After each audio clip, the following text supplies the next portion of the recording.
नमस्कार, मैं हूं अंकुर और आप देख रहे हैं सत्य हिंदी। सत्य हिंदी के न्यूज़ बुलेटिन्स को आपका लगातार प्यार मिल रहा है, भरपूर प्यार मिल रहा है, इसके लिए आपका बहुत शुक्रिया।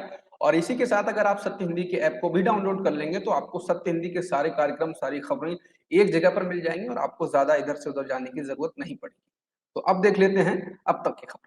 आरएसएस के दफ्तरों को बम से उड़ाने की धमकी दी गई है। पुलिस ने एफआईआर दर्ज करने के बाद जांच शुरू कर दी है। आरएसएस के दफ्तरों को लेकर इससे पहले इतनी गंभीर धमकी कभी नहीं मिली। सोमवार की रात लखनऊ और उन्नाव में संघ के दफ्तरों को बम से उड़ाने की धमकी का व्हाट्सएप पर मैसेज आया। इसके बाद लखनऊ के मड़ियाहू थाने में एफआईआर दर्ज की गई है। इस मैसेज में लखनऊ और उन्नाव के आरएसएस कार्यालयों को बम से उड़ाने की धमकी दी गई। ये मैसेज रात 8 बजे एक व्हाट्सएप पर भेजे गए। लखनऊ पुलिस ने कहा कि साइबर सेल की मदद से मैसेज भेजने वाले नंबर का पता लगाया जा रहा है। संघ के सदस्य नीलकंठ तिवारी को अंतर्राष्ट्रीय नंबरों से ये मैसेज हिंदी, अंग्रेजी और कन्नड़ में भेजा गया। दिल्ली पुलिस ने निलंबित भाजपा प्रवक्ता नूपुर शर्मा और उनके परिवार को सुरक्षा दी है। नूपुर शर्मा ने धमकियां मिलने को लेकर एफआईआर दर्ज कराई थी और सुरक्षा की मांग की थी, जिसके बाद दिल्ली पुलिस ने उनको और उनके परिवार को सुरक्षा दी है। पैगंबर मोहम्मद साहब के खिलाफ भाजपा नेताओं की टिप्पणी पर कई मुस्लिम देशों की तीखी प्रतिक्रिया के बीच संयुक्त राष्ट्र महासचिव एंटोनियो गुटेरेस के प्रवक्ता ने कहा है कि हम सभी धर्मों के लिए सम्मान और सहिष्णुता को दृढ़ता से बढ़ावा देते हैं। समाचार एजेंसी पीटीआई के अनुसार पाकिस्तान के एक पत्रकार द्वारा पैगंबर मोहम्मद साहब के खिलाफ बीजेपी नेताओं की टिप्पणी पर यूएन महासचिव की प्रतिक्रिया पूछी गई थी। सवाल के जवाब में महासचिव के प्रवक्ता स्टीफन दुजारिक ने कहा, मैंने खबरें देखी हैं, हालांकि मैंने बयान नहीं सुना है, लेकिन इसके बावजूद मैं आपको ये कह सकता हूं कि हम सभी धर्मों के प्रति सम्मान और सहिष्णुता को दृढ़ता से बढ़ावा देते हैं। पैगंबर मोहम्मद साहब पर की गई टिप्पणी को लेकर अब अफगानिस्तान में हुकूमत चला रहे तालिबान ने अपना बयान जारी किया है। तालिबान के प्रवक्ता जबीउल्लाह मुजाहिद ने कहा कि वो भारत सरकार से अपील करते हैं कि वो कट्टरपंथियों को इस्लाम का अपमान करने और मुसलमानों की भावनाओं को भड़काने की इजाज़त नहीं दें। हैरानी की बात यह है कि अपनी हुकूमत में कट्टर नियमों को लागू करने वाला तालिबान भारत को भाषण दे रहा है। बता दें कि अब तक कई इस्लामिक देश बीजेपी नेताओं नूपुर शर्मा और नवीद जिंदल के द्वारा की गई टिप्पणियों को लेकर अपना पुरजोर विरोध दर्ज करा चुके हैं। इन देशों में Iran, Iraq, Kuwait, Qatar, Saudi Arab, Oman, संयुक्त Arab Emirates, Iran, Jordan, Afghanistan, Bahrain, Maldives, Libya और इंडोनेशिया शामिल हैं। इन देशों ने बीजेपी नेताओं के बयानों को पैगंबर मोहम्मद साहब का अपमान बताया है। पैगंबर मोहम्मद साहब के खिलाफ अपमानजनक टिप्पणी करने के लिए पार्टी प्रवक्ता नूपुर शर्मा और नवीन कुमार जिंदल के खिलाफ बीजेपी द्वारा की गई कार्रवाई से पार्टी के अंदर भी असंतोष और हलचल है।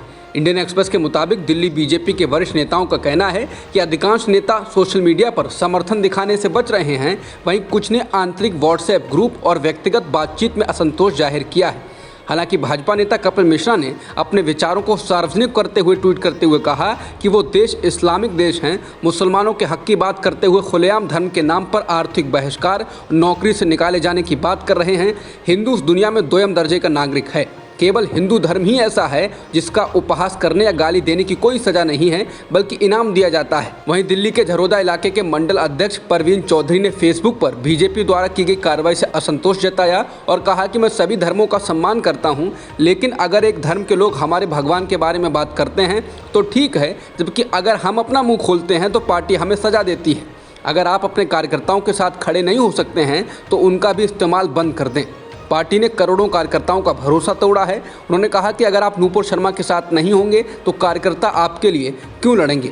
जिसके बाद कई पार्टी कार्यकर्ताओं ने पोस्ट के साथ सहमति भी जताई। इंडियन एक्सप्रेस द्वारा संपर्क करने पर उन्होंने कहा कि एक कार्यकर्ता के रूप में उन्होंने एक अन्य कार्यकर्ता के साथ समर्थन दिखाया है। इसके अलावा भाजपा नेता और युवा मोर्चा के राज्य आईटी सेल के प्रभारी अभिषेक दुबे ने भी कहा कि आज जब नवीन जी और नूपुर जी को पार्टी की मदद की सबसे ज़्यादा ज़रूरत थी, उन्हें अलग छोड़ दिया गया। कांग्रेस के पूर्व अध्यक्ष राहुल गांधी मंगलवार को पंजाबी गायक सिद्धू मूसेवाला के परिजनों से मिले। सिद्धू मूसेवाला की कुछ दिन पहले हत्या कर दी गई थी। राहुल गांधी से पहले कांग्रेस नेता सचिन पायलट सहित कई नेता सिद्धू मूसेवाला के परिजनों से मिल चुके हैं।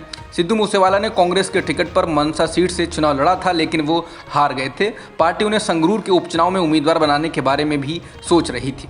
कुछ दिन पहले केंद्रीय गृह मंत्री अमित शाह से सिद्धू मूसेवाला के परिजन मिले थे। सिद्धू मूसेवाला के परिजनों ने किसी केंद्रीय जांच एजेंसी से मूसेवाला की हत्या के मामले की जांच कराने की मांग की थी। कश्मीर के पूर्व मुख्यमंत्री उमर अब्दुल्ला ने कहा है कि घाटी से अगर एक भी कश्मीरी पंडित कर्मचारी को पलायन करना पड़ता है तो ये उनकी व्यक्तिगत नाकामी होगी। ये बात उन्होंने अंग्रेजी अखबार द इंडियन एक्सप्रेस को दिए इंटरव्यू में कही। बता दें कि बीते कुछ महीनों से कश्मीर घाटी में एक बार फिर कश्मीरी पंडित आतंकियों के निशाने पर हैं। बड़ी संख्या में कश्मीरी पंडितों ने बीते कुछ दिनों में घाटी से पलायन किया है और केंद्र सरकार से उन्हें घाटी से बाहर ट्रांसफर करने की मांग को लेकर भी वो लगातार आंदोलन कर रहे हैं। उमर का कहना है कि कश्मीरी पंडितों के लिए लाए गए प्रधानमंत्री रोजगार पैकेज योजना का फेल होना भी उनकी व्यक्तिगत नाकामी है। बता दें, यूपीए सरकार के पहले कार्यकाल में कश्मीरी पंडितों के लिए प्रधानमंत्री रोजगार पैकेज योजना का ऐलान किया गया था। इसके तहत राहुल भट्ट को भी राजस्व विभाग में नौकरी मिली थी, लेकिन 11 मई को आतंकियों ने राहुल की गोली मारकर हत्या कर दी।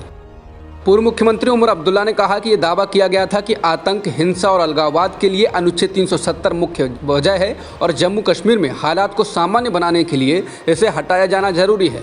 उन्होंने कहा उस वक्त कई लोगों ने इस बात को मान भी लिया, लेकिन 3 साल बाद भी ऐसा नहीं लगता है कि ज़मीन पर कहीं ऐसा कुछ है। उमर अब्दुल्ला ने कहा कि आतंकी निहत्थे नागरिकों को निशाना बना रहे हैं और इसमें वो बच्चों को भी नहीं बख्श रहे। उन्होंने कहा कि निहत्थे लोगों की हत्या करना कतई जायज़ नहीं है। उमर ने कहा कि जो गलत है हमें उसे गलत कहने की हिम्मत होनी चाहिए और ऐसी ताकतों के खिलाफ मजबूती से खड़े रहना चाहिए जो जम्मू कश्मीर और विशेष रूप से कश्मीर के विचार को ध्वस्त कर रही हैं। उमर ने कहा कि जम्मू कश्मीर के बहुसंख्यक समुदाय की ये अहम जिम्मेदारी है कि वो अल्पसंख्यक समुदाय को यहाँ खुद को असुरक्षित ना महसूस होने दें। रूस के विदेश मंत्री सर्गेई लावरोव को सर्बिया की यात्रा को रद्द करना पड़ा है। ऐसा सर्बिया के पड़ोसी देश बुल्गारिया, नॉर्थ मैसेडोनिया और मोंटेनिग्रो की ओर से लावरोव के विमान को हवाई क्षेत्र की अनुमति देने से इनकार करने के बाद किया गया। इसके बाद रूसी विदेश मंत्री लावरोव ने तीनों देशों के कदम की निंदा की और कहा कि वो सर्बिया जाने के बजाय सर्बियाई के विदेश मंत्री को मॉस्को आने के लिए आमंत्रित करेंगे। उन्होंने कहा कि सबसे बड़ी बात यह है कि कोई भी सर्बिया के साथ हमारे संबंधों को तोड़ नहीं सकता है। अब तक की खबरों में इतना ही। बाकी खबरों के लिए आप बने रह सकते हैं सत्यहिंदी.com के साथ।